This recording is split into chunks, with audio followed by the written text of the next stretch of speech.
See, this is ISO's test specimen. This is of 75 mm length. After 50 mm from here, there is one notch. This is a V notch. So this is 50 mm and above part is 25 mm. See, this is treated as a cantilever beam. Cantilever beam means one side it is fixed, another side it is free. So the longer part should go into the holder. So you are holding it up to this level, and at the same time you can see here when the hammer comes and hits it, it hits just above this notch. So the specimen breaks. While breaking, it will move backside. It will move backside like this. That means this layer will be under tension and this layer will be under compression. Remember one thing, the notch should be such a way that it should be on the tension side, because the tensile strength of the most of the materials is less compared to compressive strength.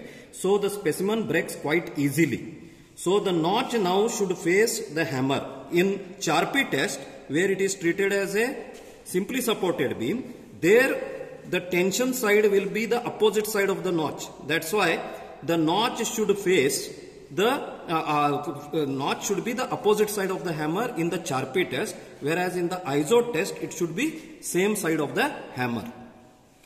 It is 75 mm long and 10 by 10 mm cross section.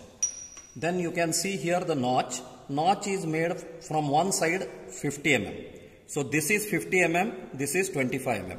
The longer side should be placed inside the holder and the shorter side is protruding out, so that it is held like this and hammer comes and hits this side. That means it is a cantilever beam and it will bend backwards. When it bends backwards, this layer will be under tension and this layer will be under compression. So the notch should be always on the tension side. When in the Charpy test, notch is opposite side of the hammer because it is treated as a simply supported beam, and the tension side will be opposite side of the notch. Then you can place it like this. See that this longer portion goes in.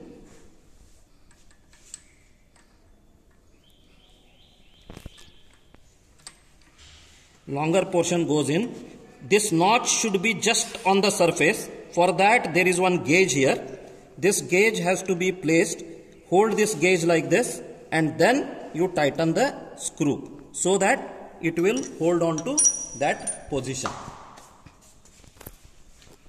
Then coming to the scale here you can see one longer scale. This is for Charpy because the hammer is having more energy because it is released from higher height, whereas this is for ISO. It is a shorter scale between 0 to 170 joules. And as the hammer is released from lower height, it has a lower energy. This pointer should point at maximum reading, that is 170, and when the hammer releases, this lever, it starts when the hammer comes in the bottommost condition, when the kinetic energy is maximum, that time it touches this pointer and it will move the pointer along with that, and it will stop somewhere depending on the energy absorbed by the specimen. So then whatever reading you get, it is a direct reading. Each unit of this is equal to 2 joules. So you have to count the number of divisions and find out the total value. Now you can see that I will first fit it at maximum reading 170 and release the hammer. If I release the hammer, there is one hanger there for a protection, and this hammer is released by one knob. That knob just simply releases it, the specimen breaks, and here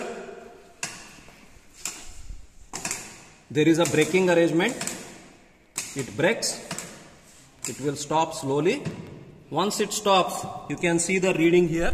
It is 30, 32, 34, 36. So it is 36 joules is the energy required to break the ISO test specimen, which is made up of steel.